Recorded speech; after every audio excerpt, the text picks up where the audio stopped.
Today's show is sponsored by the ABV Barrel Shop. The ABV Barrel Shop is located in the St. Louis metro community of Arnold, Missouri, and is the world's first single barrel only liquor store. This business is owned and operated by Steve Akeley and Jim Fosnot. Head over to abvbarrelshop.com to sign up for their email and text distribution list. That way you'll know what they have in stock, what classes are coming up, and what barrel picks they have in the works. We are also sponsored by The Bar to Go. The Bar to Go offers a fully customizable carrying case that allows you to take your favorite distilled spirits or cocktail ingredients with you. Whether you're looking for yourself, a customized gift, or logo items for your business or event, The Bar to Go can help. Check them out at thebar2go.com. Use the number 2 when you type out The Bar to Go. Did you know Neely Family Distillery now ships its popular distilled spirits directly to you? To order, simply call 859-394-3258. Tell them the ABV Network sent you. And now, on to the show. Let's drink!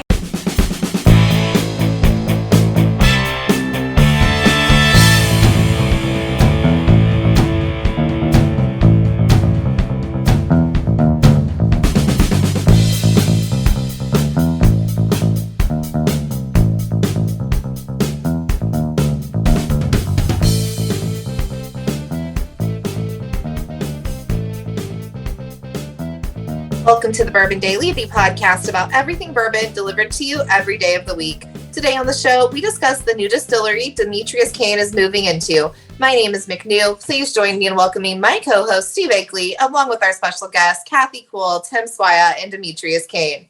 Hey, gang, what's up? Hey, guys. What's happening? Hey. Hello. Yeah, the new distillery Demetrius is moving into. It's like the person who owns the distillery doesn't even know. It's actually Adam Stump's place. So Stump is going to be off, taking a couple days off for 4th of July. He's going to come back, and Demetrius is going to be in there. Just everything's rebranded, cooking up a mash. Yeah, he's like a perfect Abby. He's like, that's bigger and available. Let's go. We'll talk to Demetrius about what he's got going on, his new home, and what it's going to look like, where he's at now versus where this thing's going to be going. So it should be some fun stuff. We'll get to that after the break. For right now, Kathy said there's something she want to talk about. What is that, Kathy? I do. So Demetrius always has the best stories. Okay. And something came up at work, and it was about what's the riskiest life on the brink kind of thing you've done, like bungee jumping or something along the lines of you put your life at risk. Put your life at risk. Yeah. Okay. What's the craziest thing you've ever done? Okay. And I don't think Demetrius should go first. I think he's probably going to have the best story, and he should. Oh yeah, he's got something. He's got something. He's probably got 10. Probably. We'll have him go last. Does anybody have anything? I mean, I've got several. Okay. I mean, I would say I've done a lot of stupid stuff, but I think the one that I probably put my life in my own hands on is farting in bed with the missus with the covers over. I mean, I run the risk of a blind punch, something like that. There's something's going to happen to me if I do that. I have to. I don't know if you heard the peanut gallery over here. That's a death wish, is what she just said. That's a death wish. I'm looking at you, Tim, though. I'm doing some quick calculations, and I'm guessing you're a gaseous guy. And, You're sleeping in separate bedrooms now? Yeah, because some of it, you're going to be asleep when this is happening. So you don't control that. In the wintertime, you're both going to be wearing covers, I would guess. I mean, summertime. There's a strategy with my sleeping patterns. I sleep with one leg out of the covers at all times. Okay. So I at least have a vent to work with if I do have to sneak one by. I'm talking about when you're sleeping. You're so good that when you're sleeping, you move away from your wife and blast. Well, I've gotten punched blindly in the night before, but okay. They may have, Steve. You may be onto something there. I've been risking my life in my hands every single time I close my eyes. Yeah, I think so too. Yeah, I mean, I don't have Lenny's gastrointestinal excellence over the rest of us, that's for sure. Well, no, I guarantee he's the gassiest person associated with the ABV network. That diet that he eats, man, I'm sorry, it's all roughage. It's gonna take its toll. Well, and oily fish. Yeah, that's gonna help the fart slide right out. I was at the store the other day. Now this is not one of the fancy prancy stores that Lenny, I'm sure, goes to get his tin fish, but every tin fish on the shelf was $3 or less. Yeah. So I'm like, I'm sure there's like more exclusive tin fish pulled out from the deeper of the ocean versus the middle section of the ocean versus the top of the ocean. So I'm sure it all gets better if you seems pick it from pretty the right part of it, lowbrow to me. It's not like in truffle oil or something like that. It's in like goddamn mustard sauce or some shit. Thank I mean, this does not sound like it's really highbrow food to me when I've looked over there at that stuff. Yeah. So I don't know what the hell he's talking about. He's one step away from getting those little wieners in a can. Yes. Yeah, Vienna sausages. Yeah. Vienna sausages. He's one step away of getting a bag of gummy dicks. Yeah. That's yet to be heard. Yeah. Who gets the bag of dicks? Who gets that? Well, we'll see. That show has not aired yet. It's a mystery. It's coming out. I don't know. I don't think this Sunday, but next Sunday. So it's close. It's close. All right, McNew. Anything harrowing in your life? I mean, so I do some dumb shit when I'm drunk that I don't think is really dangerous at the time because I'm like, oh, I can do anything. This is going to be fine. So there's a river close to where my parents live that everybody rafts on, right? Like that's where you go for your float days. Yeah. But up above it, there's this little cliff thing that we all climb, and it goes into like a deeper part of the river, which you can jump off of safely if you can launch yourself over the sandbars.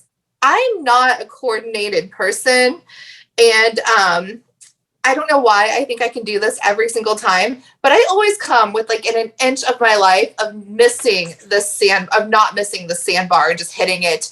I'm like, I hit my foot one time and I swore it was broken. It wasn't, but I'm like, I gotta stop doing that. Like one of these times I'm not going to clear that and it's not going to be great for me. And as you get older, whether you're 35 in America or 34 in South Korea, your bones get a little bit more brittle. And I think your muscles start to like deteriorate, so you can't launch yourself as far, even though you were. Yes, that's and with the arthritis. That's exactly what it is. Yeah, that's 100%. That's what it is. Yeah. Yeah, it's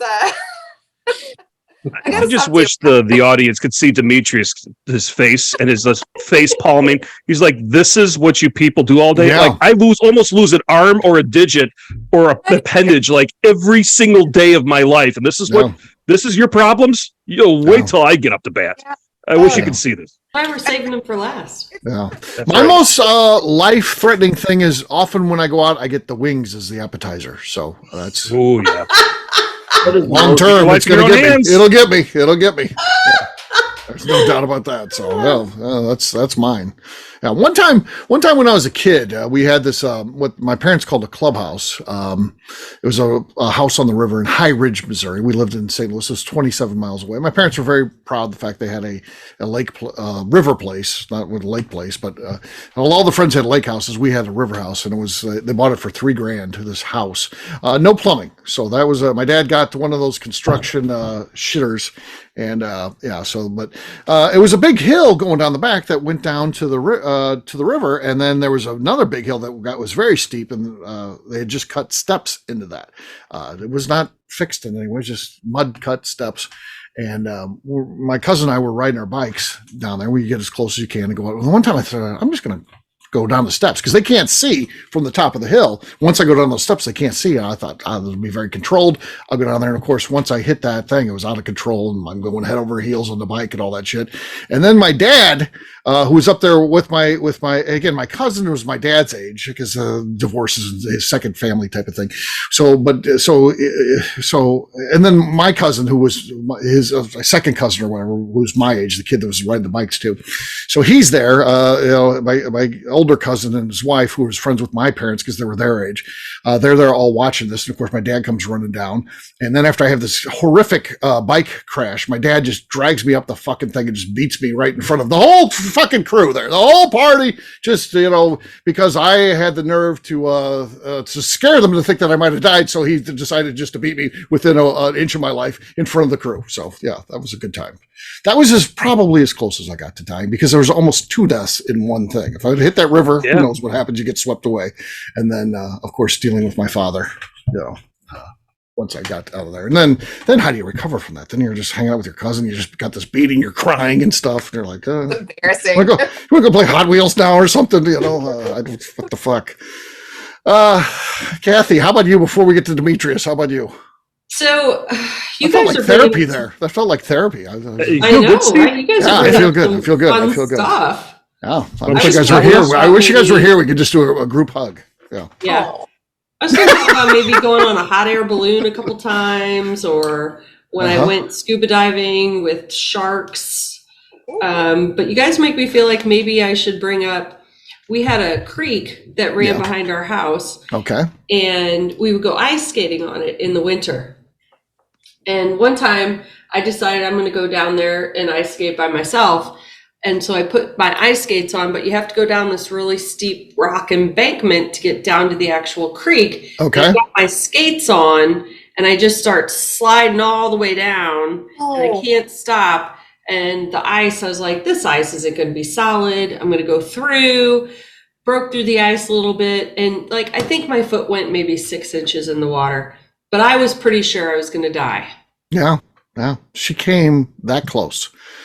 She was 6 inches into the water. She still had into the water with my ice skates on. She still had 60 inches to go till she drowned, but she felt close there. I did. You can drown in 2 inches of water, Kathy. This is true. That was a near death experience. People. Not when it's your foot in the water, though. Usually that would be the 2 inches would involve your face being in the water, but that's okay. That's okay. You were close. Who's counting? Yeah, who's counting? Demetrius. Scuba dive with sharks. Demetrius, that's our harrowing tales. Not anything. Bunch of losers. There's not a broken bone in there. There's no blood. So, I've had quite a few different, like, weird, random, stupid stuff that I've done. Okay. But going back to childhood ones, so we had a big old. So when I was a kid, we had our bulls. You keep them separated from your cows. Yeah, that's what we always did too. So, yeah, we did the same. Yeah, you had to be careful, except for that one time a year. So we would have the younger bulls that are, they weigh about 900 to 1,200 pounds. They aren't fully, they aren't 2,000 pounds, but they're smaller. And they were a little bit aggressive. And we would bet on who could run across the pen without getting hit. Yeah. Mind you, if a 900-pound animal hits you, you might die. Right. But we would run a book. So we would take down bets and all the cousins would be up on the fence and somebody would get down. Our version of the running of the bulls. Yeah. Yeah, our version. Yeah. Well, I got hit one time and I thought I was going to die. I flew like 20 feet, broke a couple of ribs and an ankle. And we kept doing it. That's like how stupid we were. But we kept doing it. So it was just like, what does your grandfather say then? Is he pissed? He's not happy about it. He's not like, every time. So after I got hit, I'm laying there. I got over the fence and I'm like holding my side. My grandpa comes down. He's like, you are the biggest waste of blood. He's like, you understand? He's like, you are just an absolute retarded kin of mine. How did I waste my genes on you? And all of us are sitting there and I'm like holding my side, looking at him. And I think I was like 7 years old. Yeah. I'm looking at him and he's looking at me and he was just like, you are a special kind of stupid. Just get up to the house. You're a special kind of stupid. He just stood there looking at all the rest of them. And then he just turned around and walked away. And like all the other cousins just kept doing what they were doing.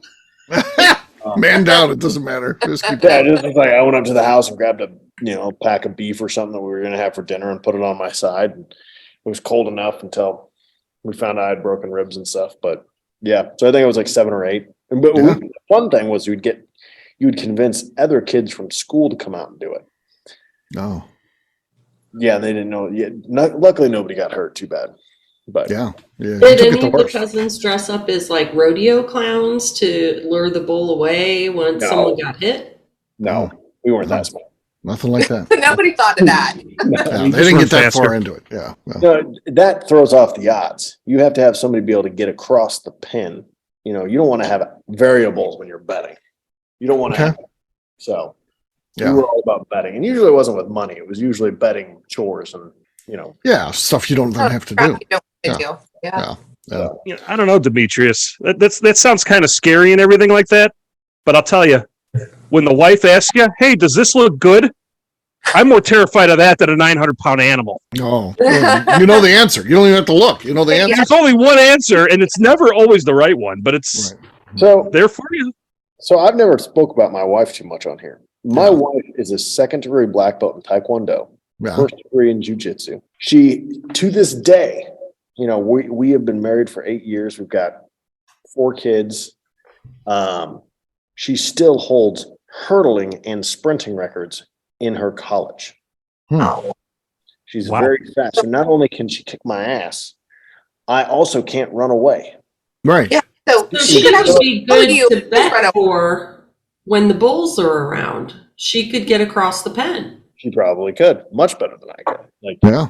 Well, that's a terrifying thing because everybody else talking. I'm like, my wife could actually end me. So when people are like, what does fights look like? And I'm like, well, I say things very quietly under my breath as I'm getting in the car and leaving. And if you stick around and you actually get the gumption to actually do something about what you were thinking, she can chase you down and kill me. So, and I'm a pretty good sized person. But my wife is faster than me and better, stronger, faster. Better, stronger, faster. Just like the $6 million man. Yeah. Push that fence up fast. Hero. What can't she do? What can't you do? Well, yeah. So there you go. On that note, it is time to drink. What is everyone drinking? I'll go first. I've got Planters here, the ABV Barrel Shop pick. How about that? I've gone with the theme. Yeah. Oh, yeah.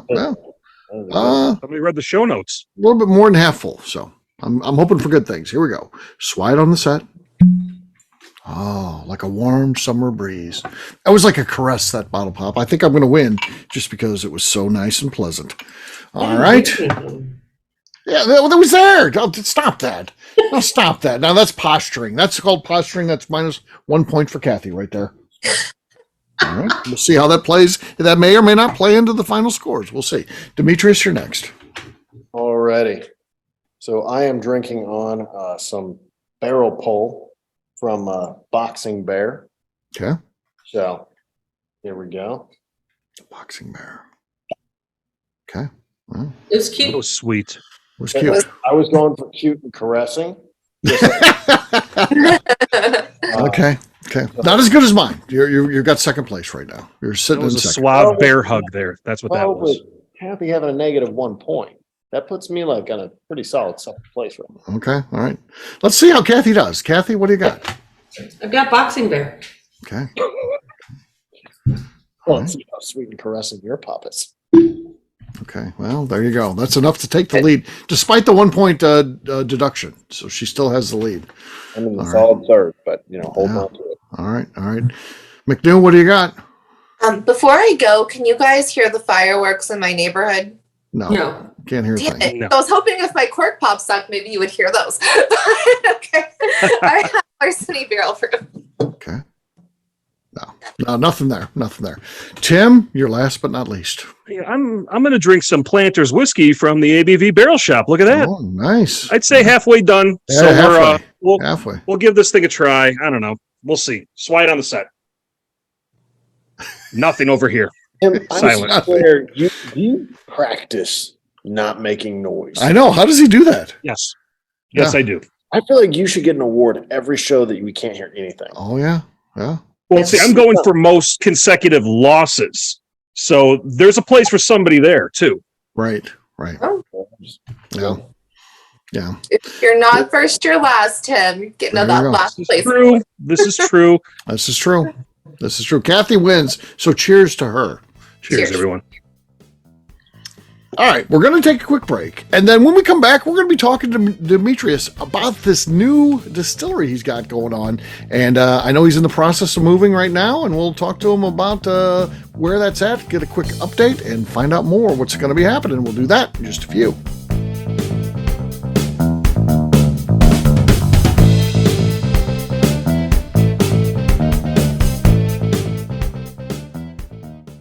Let's talk about the people who make these shows happen. First up is the ABV Barrel Shop. It is the most unique shopping experience in the world of bourbon, as the ABV Barrel Shop only sells single barrels. Owners Steve Akeley and Jim Fosnot select. With over 100 distilleries on board to sell us barrels, we are home to the most unique and diverse barrel pick selections in the bourbon world. By signing up for our email, you will always know what we have in stock. In addition to the single barrels, we'll have a gift shop featuring ABV Barrel Shop as well as ABV Network merchandise. We are partnering with vendors like Art Eatables and Old Man Bay Signs to bring you unique items you can't find anywhere else. We will also have a 24-seat classroom where we are offering educational and fun classes like Breakfast and Bourbon, a series where we pair donuts and bourbon, customer barrel picks, and opportunities to learn from master distillers and other bourbon dignitaries. Best of all, we feature a tasting bar where you can try before you buy. All of this is located in the St. Louis metro community of Arnold, Missouri. If you are in the St. Louis area, please stop by to say hi. If you're traveling in from outside the area, please take advantage of our hotel rates with the Drury Inn and Pear Tree Inn, less than a mile from our shop. This can be done via the links in our Visit St. Louis section on our website. Head over to abvbarrelshop.com to plan your trip. The ABV Barrel Shop. It's where single barrels live. Hi, this is Steve Akeley, owner of the ABV Network. We're sponsored by the Stave and Thief Society. This is where you, a bourbon enthusiast, can expand your knowledge and emerge a bourbon steward. In 2017, I completed my Executive Bourbon Steward certification. It's the most comprehensive bourbon certification program available and connects you with an expansive network of bourbon enthusiasts and professionals. Check out the full listing of in-person and online certifications and join the society today by enrolling at staveandthief.com. Okay, let's talk about the Neely Family Distillery. In 2018, I met Royce Neely at an industry event. He started appearing on our shows, and we became friends during my frequent trips to Kentucky. Today, he is amongst the leaders of young distillers leaving their mark on the bourbon industry. A visit to Neely Family Distillery yields insight on their unique family history, why their products are special, and gives you the opportunity to taste their whiskey, moonshine, and creams. Check them out at NeelyFamilyDistillery.com or visit them in Sparta, Kentucky.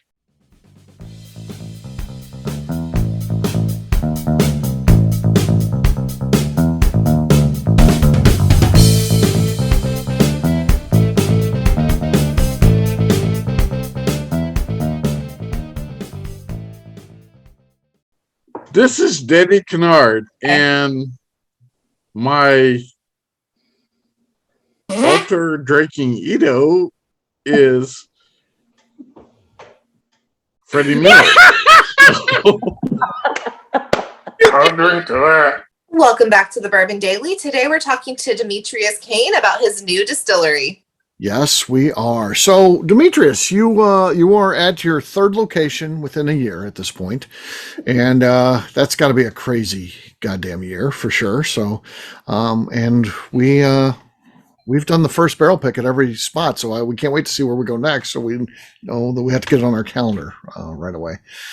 So it's cool stuff. So you are at this new place, and it looks like you found a home that's going to be for a while. So you were in a situation where you had to expand. You needed more electric. The place where you're at was electric co-op. They couldn't upgrade that unless you paid for it yourself, which is going to be very expensive. So you're like, we got to move. Then you move, and you quickly realize, based on the sudden success you've got, you're not in a big enough space. Luckily, your business partner who owns the building that you're in also owns the one next to it. They had a tenant there. Once that tenant left, that opens it up where then you can rent that space. So tell us a little bit about where we're at now in terms of the move. Again, it's a close move, but that's your whole business though. So there's a lot that goes on there. So where are we at with that? And then give us an idea about what this thing is going to be like when it's done. So, yeah, because certainly one of the things that's been missing is you didn't really have a distillery where people could come and visit you. And I know a lot of people always, like when they're coming in, I'm coming to St. Louis, I think I'm going to go to Demetrius Cain's place. We're like, well, he doesn't really do tours and stuff like that. So, yeah. So tell us about where we're at here on this thing. Yeah. So we are down to the final days of moving. I thought it was going to take 3 days. We are now almost 4 weeks into that move. So in my mind, I was like, well, it's all mostly on skids, put it on pallets and we got it to move. It's across the parking lot. Well, I grossly underestimated how much stuff we'd packed into 6,000 square feet, because we have nearly filled the 20,000 square feet building that we're moving into. Yeah. So we're moving, it's in the same location as our current distillery, just as across the parking lot. Yeah. Keeping the building that we currently have, which is 6,000 square feet. We're going to be using it for, barrel finishing, just kind of like an auxiliary rick house. It's a lower ceiling. It's partially covered, so it's underground. So it's better for, finishing out the cold aging. But the new distillery it's like the first time we're actually going to be focusing on the distillery experience for tours and visitors, primarily with the goal being education. Mm-hmm. So we've tried to always really focus on like the transparency within our products, our mash bills, the process that we use, the distillation. And so we're going to try to invite people in. So the kind of way that we're setting up the new distillery operation is a large amount of space to be able to have 10 to 15 people come in for classes, actually do hands-on distilling, because I think that it's something that, I don't know, it's kind of lacking sometimes in the industries. I think there's sometimes a little bit of fear that maybe somebody will take your knowledge or your skills or this or that. But I think that that's one area that it's like a lot of people want to know about. So we're going to be focusing on that. We also have an on-site rick house. So this will be the first time we've ever had an on-site rick house. So we've been building that in the new facility. It doesn't house a lot of barrels. It's more. What barrels are going to go there? Is it going to be ones you're laying down and then they just go there, maybe until you transport them to your traditional rick houses that you've got right now, or is it going to be ones that are going to be coming up for barrel picks? What's actually going to be laying down in those ricks? So right now, we're at a point where all of our rick houses are full. So that's part of the reason of building it is we're just desperately out of space. So it's going to hold 920 barrels. So it's tiny. That's pretty good. That's pretty good. Yep.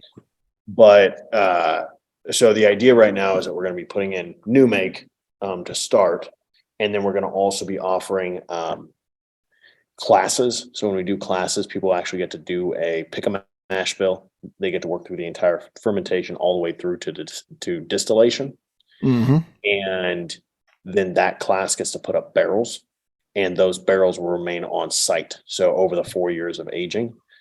Those classes can come back and they can do the tastings and they can actually get to see the barrel mature.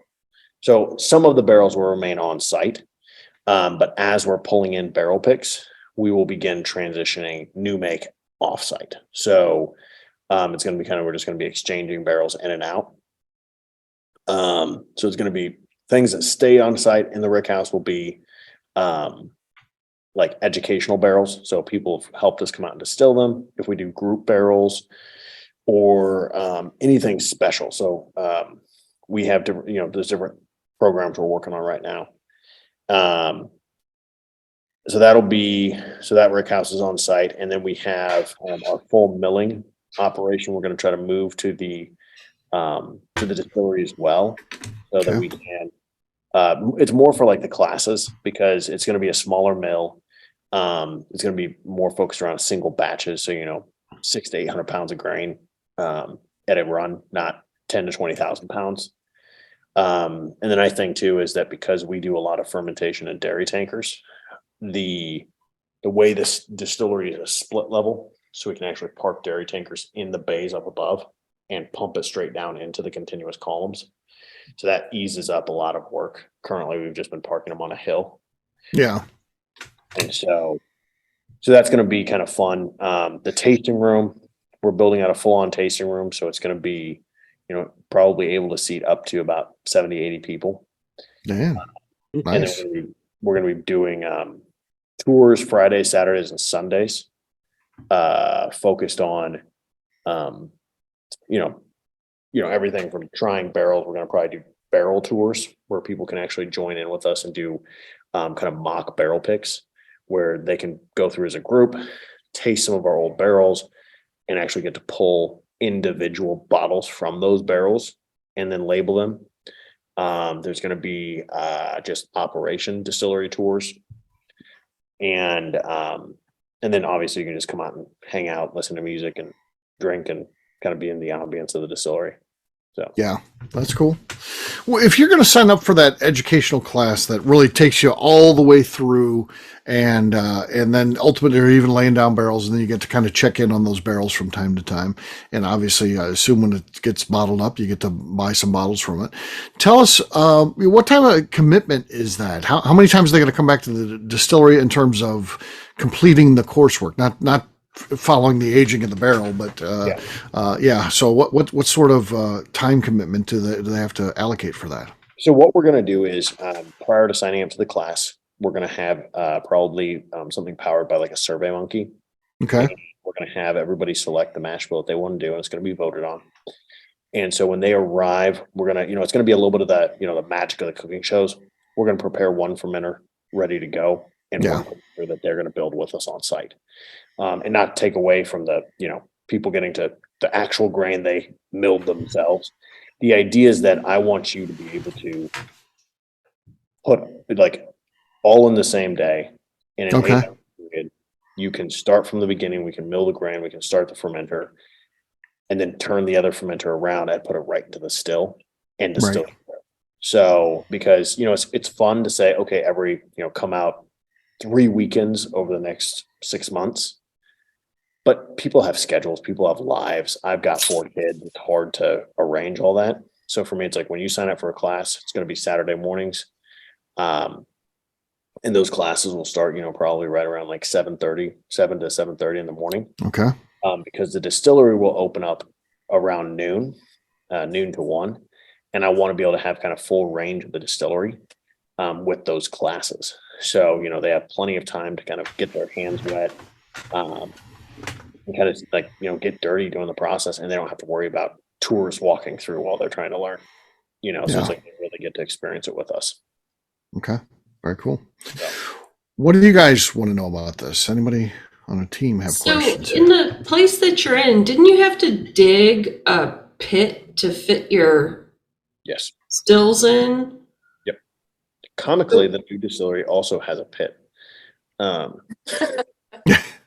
So it's like, that's what our feature is going to be. Some people put slides up. Some people put up, cool. There's a pit. People walk in like that's a pit. That's a hole in the ground. But yeah, we had to dig a hole in the current distillery. The new distillery is much, much bigger. We've got full access to where, we can go all the way up to 25 feet tall before we have to cut through the roof. So no pit in the new. No pit needed. No pit. No pit needed. We've got one though, just in case. Just in case. If they want one, they got it. Yeah. Which is nice. We're going to do something cool with it. Something's maybe happening with that pit. So we'll see. We'll see. McNew, what do you want to know? I just think it's a cool concept to have the classes in early. Like, I don't want to get up at 7 a.m. for anything, but to be at a 7:30 a.m. class to have like the run of the distillery and barrels, I really love that. McNew would do that. Okay. I would get up for that. And I think bourbon fans are going to be geeked out to be like, yes, we got to see the process start to finish. We get to do. Would you be crabby though? Would this be fun, McNew? Or would... How many times have I got up at 5:30 to be in St. Louis by noon? I'm always pleasant when I get there. I'm pleasant when I get there. Okay. I guess that's fair. I guess that's fair. That's when the chauffeur does the driving. Yeah. Yeah. So, okay. I just think you're doing things in a cool way. So. The other thing that we're going to be doing is a lot of one thing that we've kind of found is like, for whatever reason, I feel like stories have kind of become part of our signature for our brands. Mm-hmm. And so we're going to start doing probably once a month. We're doing distiller dinners where they will start around 8 o'clock to 9 o'clock at night. Okay. The whole idea is we want to start late because I want it to be dark. I want it to be dark outside because I grew up moonshining. It wasn't something that we did during the day. It was something we did at night. Right. So we're going to come in and we're probably going to do, 5 to 10 barrels, and we'll feed dinner. We'll eat food from the farm. And then the group will actually help us pick a barrel that will be released through the distillery each month. Okay. So anybody that signs up to be on those dinners get to actually pick a barrel that we will then release as a distiller's reserve. Okay. Like that as well. Because that's cool. Sounds like fun. Yeah. Who doesn't want to do that? Yeah. Do you have like enough Airbnbs or hotels and stuff around the area? That's something you should build. Yeah. Tent space if people want to camp in a tent or something. There you go. Darren from my team, he'll just camp there. Yeah. Well, a lot of concrete, so I'm comfortable with it. You'll just be gently sleeping on your parking lot when you get there in the morning, Demetrius. Please wake him up. Yeah.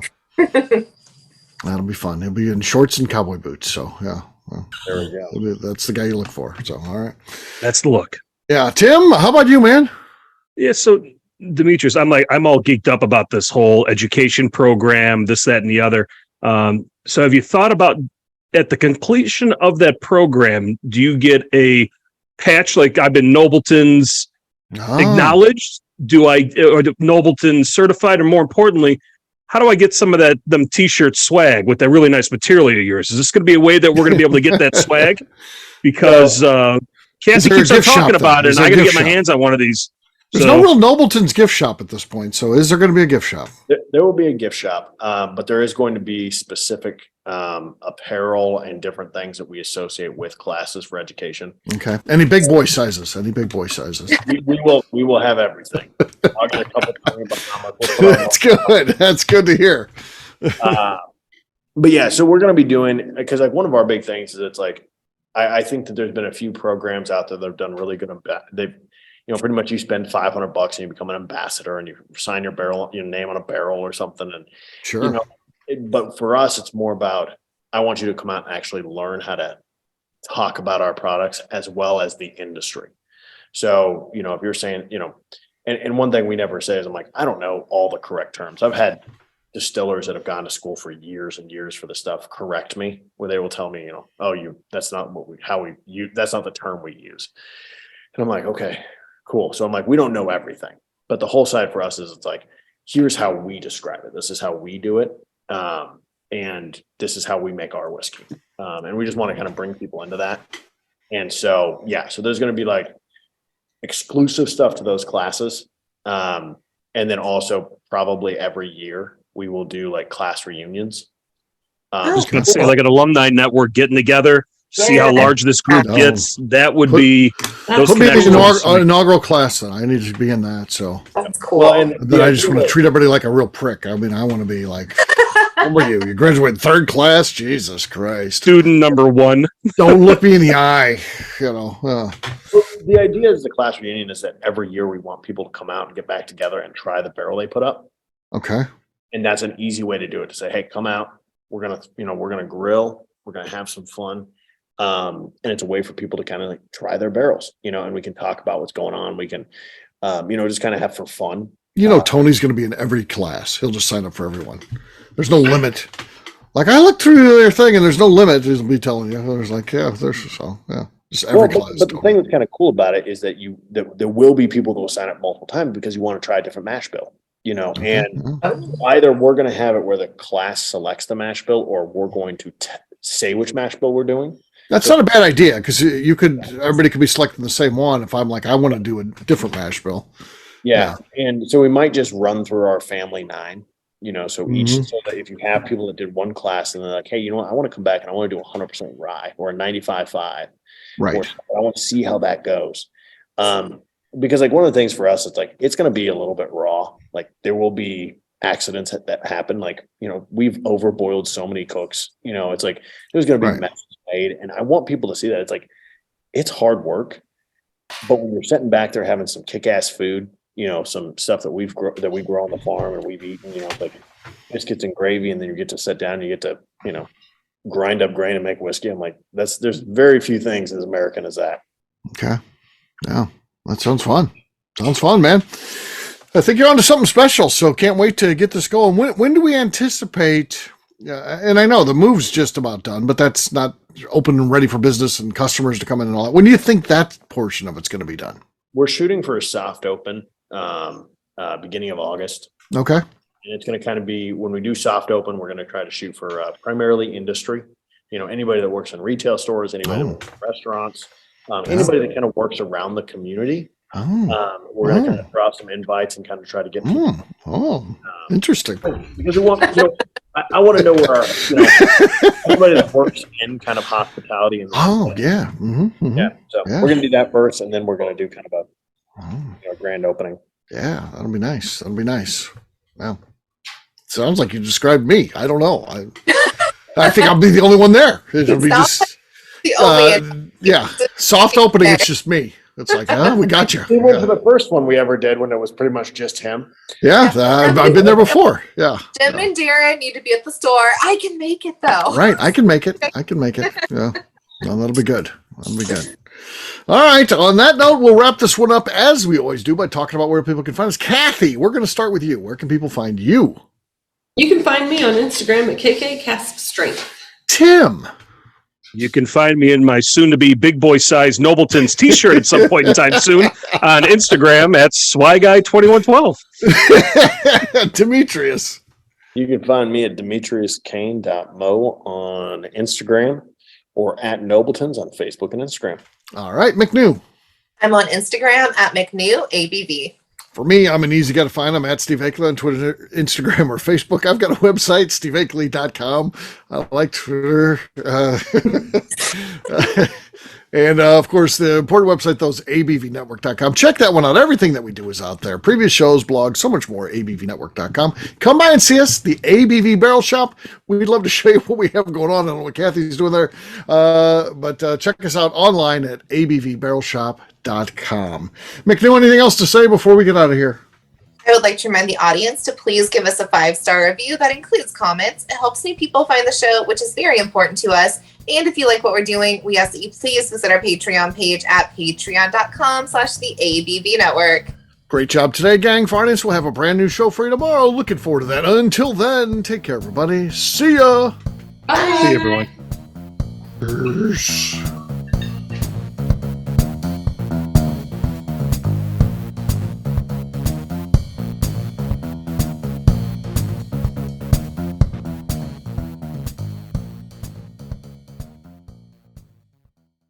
Before we finish the show, let's talk about some great companies that support the ABV network. First up is Moonshine Still Pro. Moonshine Still Pro has a full line of products to help the home distiller. Whether you want to experiment on the stove in your kitchen or you're looking for a bigger setup in your backyard, owner Russell Creed and his team can help. They have multiple still offerings, accessories, and even grain from their partners at Goldstone Mill to assist you in making whiskey on par with your favorite distillery. They can also help you with some fabricated parts you probably can't make yourself if you are attempting a DIY still project. Learn more or order your still or parts at moonshinestillpro.com.